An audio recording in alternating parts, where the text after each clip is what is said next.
यह कहानी है एक छोटे से गांव में एक बहुत ही बूढ़ी भिखारन रहती थी। उसके पास न घर था न परिवार, न कोई सहारा। फटा पुराने कपड़े, झुकी हुई कमर और आंखों में अगिनत अधूरी इच्छाएं। हर दिन वह गांव-गांव जाकर भीख मांगती और जैसे तैसे अपना गुजारा करती। एक दिन वह शहर की तरफ निकल पड़ी। शहर में एक बहुत बड़ा और खूबसूरत घर था। उस घर के बाहर खड़ी होकर उसने आवाज लगाई, माँ, कुछ खाने को दो। दरवाजा खुला। सामने एक बहुत ही सुंदर सजी धजी बहू खड़ी थी। उसने मुस्कुराकर भिखारिन को खाना दिया और प्यार से बोली, माँ, थोड़ा पानी पी लो। भिखारिन उसे देखती रह गई। उसने मन ही मन सोचा, कितनी सुंदर है, कितना अच्छा घर है, कितनी खुशी होगी। ये मेरी ही किस्मत खराब थी जो मैं इस हालत में हूँ। वह वहाँ से चली गई, लेकिन उसके मन में वह उस बहू की जिंदगी बस गई।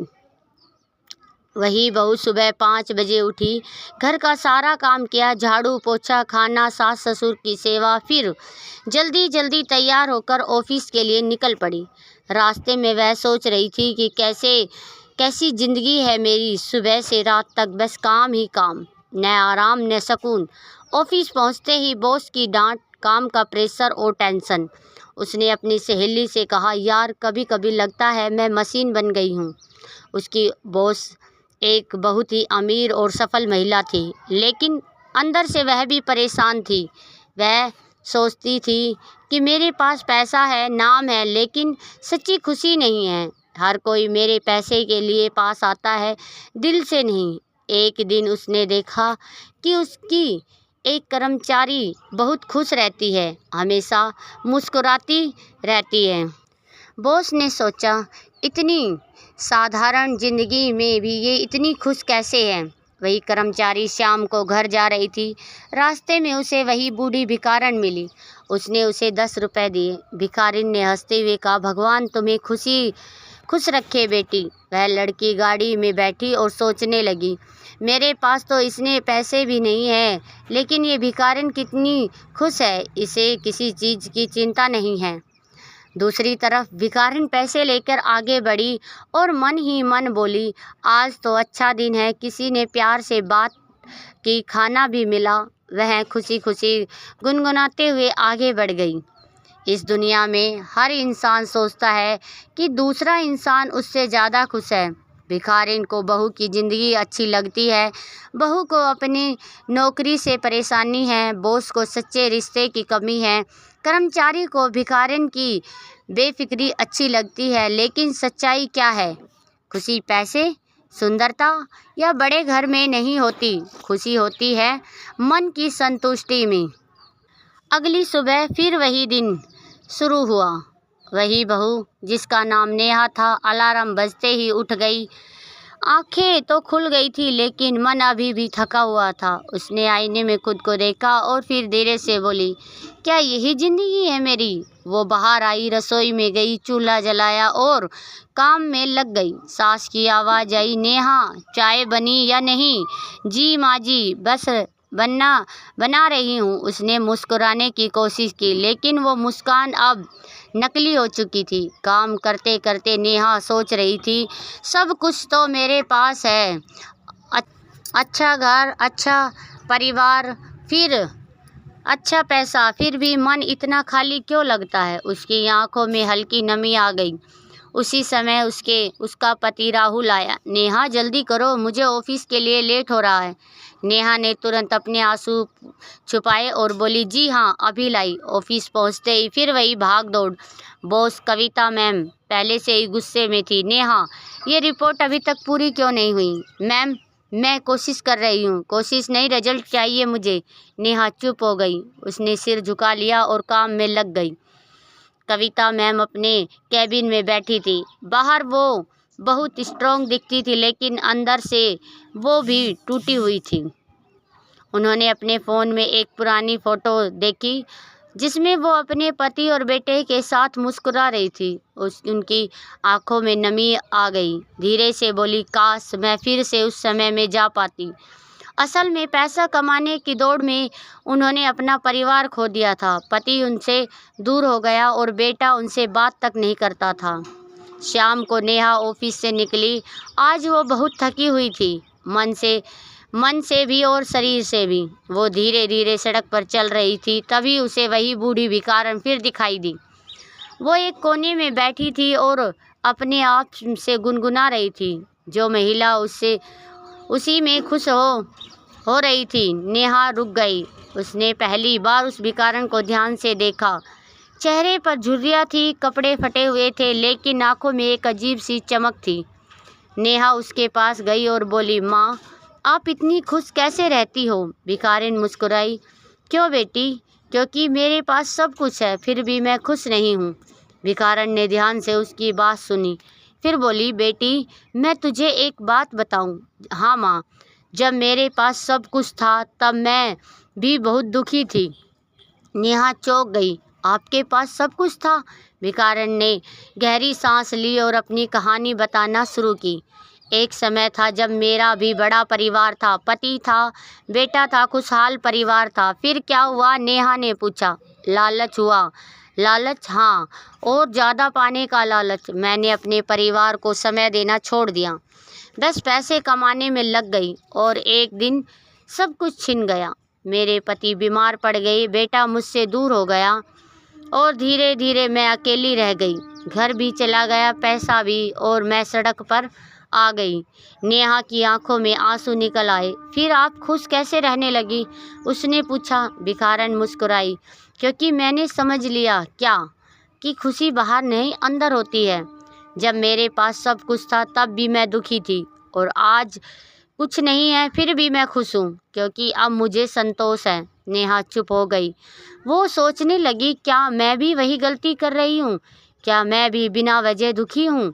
उस दिन नेहा ने एक फैसला लिया। वो हर दिन एक चीज़ के लिए भगवान का धन्यवाद करने लगी। वो छोटी छोटी खुशियों को महसूस करने लगी और खुद को समय देने लगी। नेहा फिर सुबह उठी, लेकिन इस बार उसने आईने में खुद को देखकर मुस्कुराया। धन्यवाद भगवान, एक और दिन देने के लिए। उसने धीरे धीरे काम किया, बिना गुस्से से। सास की बातों पर अब उसे गुस्सा नहीं आया। ऑफिस में भी उसने शांत रहकर काम किया। कविता मैम ने देखा, आज नेहा कुछ अलग लग रही है।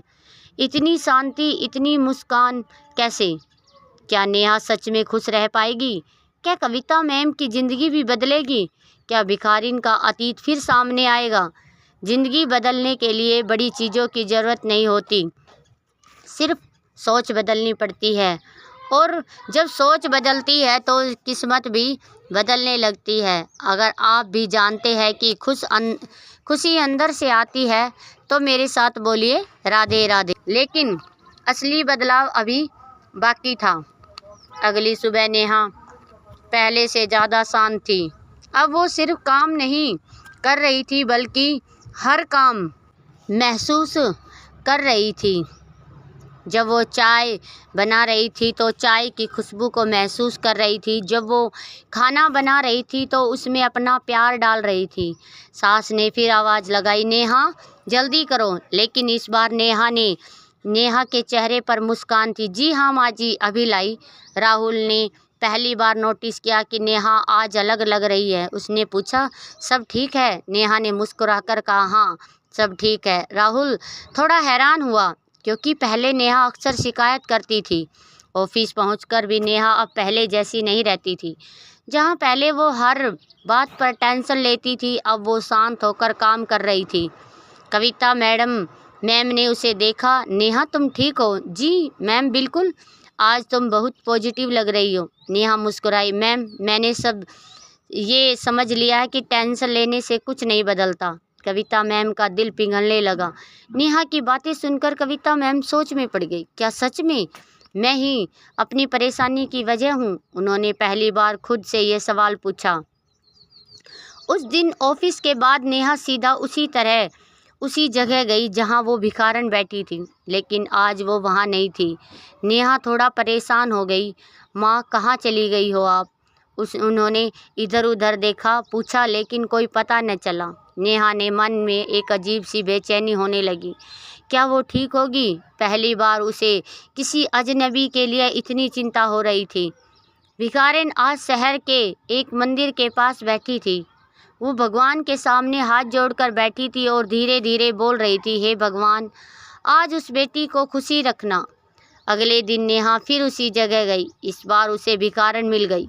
नेहा दौड़कर उसके पास गई। माँ, आप ठीक हो ना? भिखारन मुस्कुराई। हाँ बेटी, मैं ठीक हूँ। नेहा उसके पास बैठ गई। माँ, आपसे बात करके मुझे बहुत सुकून मिलता है। अम्मा, भिखारिन ने उसके सिर पर हाथ रखा। क्योंकि तू दिल से सुनती है। नेहा ने पूछा, माँ, क्या कभी आपकी ज़िंदगी फिर से पहले जैसी हो सकती है? भिखारन हंस पड़ी। नहीं बेटी, और अब मैं चाहती भी नहीं हूँ। क्योंकि अब मैं असली खुशी जान गई हूँ। भिखारन बोली, सच्ची खुशी वो नहीं जो बाहर दिखती है, सच्ची खुशी वो होती है जो अंदर महसूस होती है। जब तू बिना किसी वजह के मुस्कुरा सके, वही असली खुशी है। उस दिन नेहा ने एक बड़ा फैसला लिया। वो सिर्फ अपनी ज़िंदगी नहीं बदलेगी, बल्कि दूसरों की ज़िंदगी में भी खुशी फैलाएगी। अगले दिन नेहा ऑफिस गई और अपनी टीम के लोगों से बोली, आज हम सभी एक काम करेंगे। क्या? सबने पूछा। आज हम किसी एक इंसान की मदद करेंगे, बिना किसी मतलब के। सब हैरान रह गए।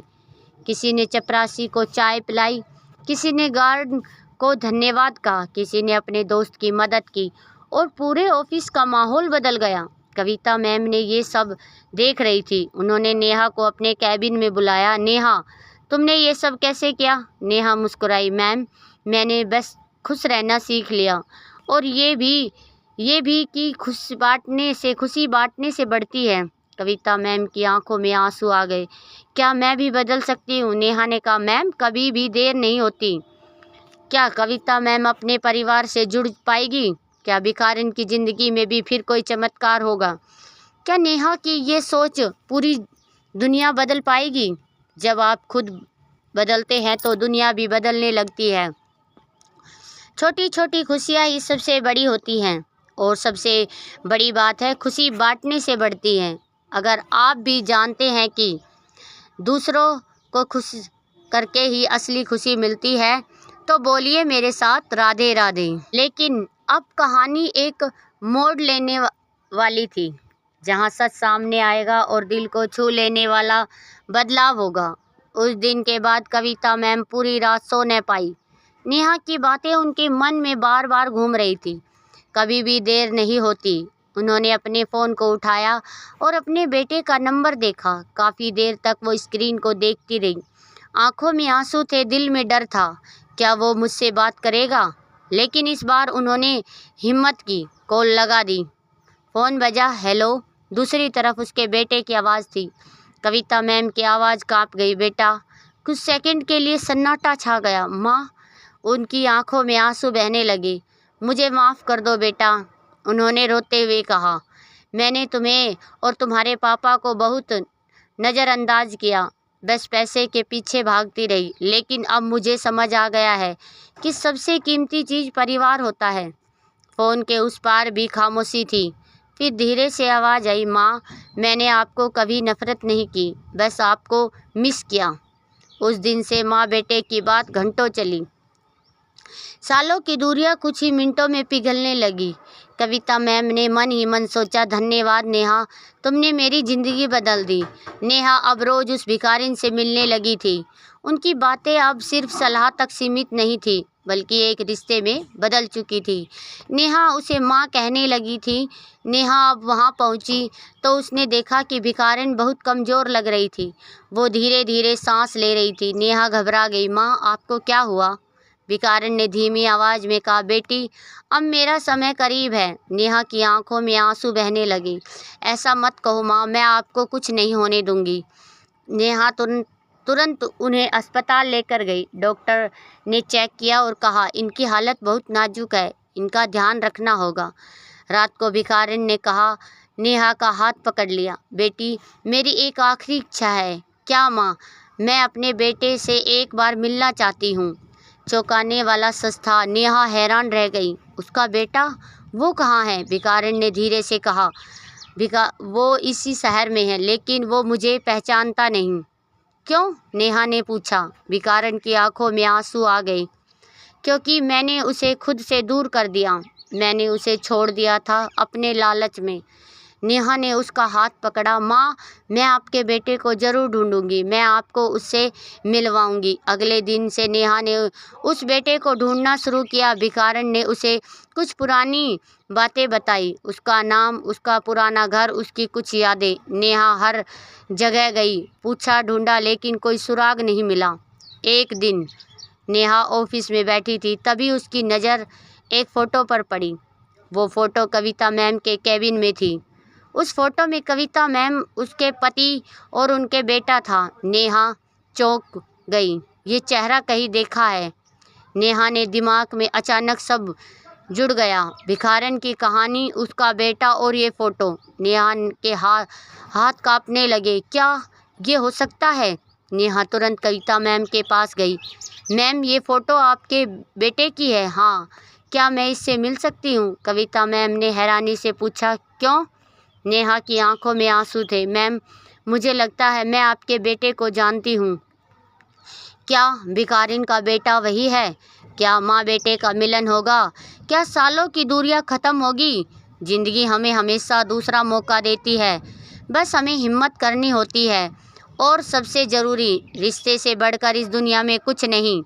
अगर आप भी जानते हैं कि परिवार ही सबसे बड़ी दौलत है, तो मेरे साथ बोलिए, राधे राधे। लेकिन अब वो मोड़ या वो पल आने वाला था जो इस कहानी को हमेशा के लिए दिल में बसा देगा। नेहा की आंखों में आंसू थे। वो कविता मैम के सामने खड़ी थी और धीमी आवाज़ में बोली, मैम, मुझे लगता है आपकी ज़िंदगी का एक बहुत बड़ा सच अभी आपसे छुपा हुआ है। कविता मैम हैरान हो गई। क्या मतलब? नेहा ने कांपती आवाज़ में कहा। मैम, क्या आप मेरे साथ चलेंगी? कविता मैम ने बिना कुछ सोचे हामी भर दी। दोनों कार में बैठी और सीधे अस्पताल की ओर निकल पड़ी। रास्ते भर खामोशी थी, लेकिन दोनों के दिल बहुत तेजी से धड़क रहे थे। नेहा ने दरवाज़ा खोला। कमरे में वही बूढ़ी भिखारन लेटी थी, कमज़ोर, थकी हुई, लेकिन आंखें किसी का इंतज़ार कर रही थी। जैसे ही कविता मैम ने उसे देखा, उनके कदम रुक गए, दिल जोरों से धड़कने लगा। ये चेहरा, ये आंखें, भिखारन ने भी उन्हें देखा। उसकी आंखों में अचानक चमक आ गई। भिखारन के होठ कांपे। कविता मैम की आंखों में आंसू बहने लगे। माँ, पूरा कमरा एक पल के लिए शांत हो गया। नेहा की आंखों में भी आंसू बह रहे थे। अब सच सबके सामने था। वो भिखारन कोई और नहीं, कविता मैम की अपनी माँ थी। कविता मैम दौड़कर अपनी माँ के पास गई, उनका हाथ पकड़ लिया। माँ, ये क्या हालत हो गई है आपकी? भिखारन रोते हुए बोली, बेटी, मुझे माफ़ कर दो, मैंने तुम्हें छोड़ दिया था। कविता मैम फूट फूट कर रोने लगी। नहीं माँ, गलती मेरी थी, मैंने आपको ढूंढने की कोशिश ही नहीं की। भिखारन ने कांपते हाथों से कविता मैम का चेहरा छुआ। आज मैं बहुत खुश हूँ, मेरी बेटी मेरे सामने है। नेहा एक कोने में खड़ी यह सब देख रही थी। उसके चेहरे पर आंसू थे, लेकिन दिल में सुकून था। आज मैंने सच में किसी की ज़िंदगी बदल दी। भिखारन ने नेहा को बुलाया और बेटी इधर आ। नेहा पास गई। तूने मुझे मेरी बेटी से मिला दिया, भगवान तुझे हमेशा खुश रखे। भिखारिन ने एक बार अपनी बेटी को देखा, फिर धीरे धीरे उसकी आंखें बंद हो गई। चेहरे पर एक सुकून भरी मुस्कान थी। कुछ दिन बाद कविता मैम ने अपनी ज़िंदगी पूरी तरह बदल दी। उन्होंने अपने परिवार को प्राथमिकता दी, अपने बेटे के साथ समय बिताना शुरू किया और अपने ऑफिस में भी इंसानियत से सबसे ऊपर रखा। नेहा पहले से भी ज़्यादा खुश थी, क्योंकि अब उसे पता था सच्ची खुशी क्या होती है और उसे कैसे पाया जाता है। ज़िंदगी बहुत छोटी है, रिश्ते बहुत कीमती है और खुशी बहुत सरल है, लेकिन हम इसे मुश्किल बना लेते हैं। पैसे के पीछे भागते भागते हम अपने सपनों को खो देते हैं। जो है सच्ची खुशी का राज, जो है उसमें खुश रहना, अपनों को समय देना और दिल से जीना। अगर इस कहानी ने आपके दिल को छू लिया हो तो दोस्तों मेरे साथ बोलिए, राधे राधे।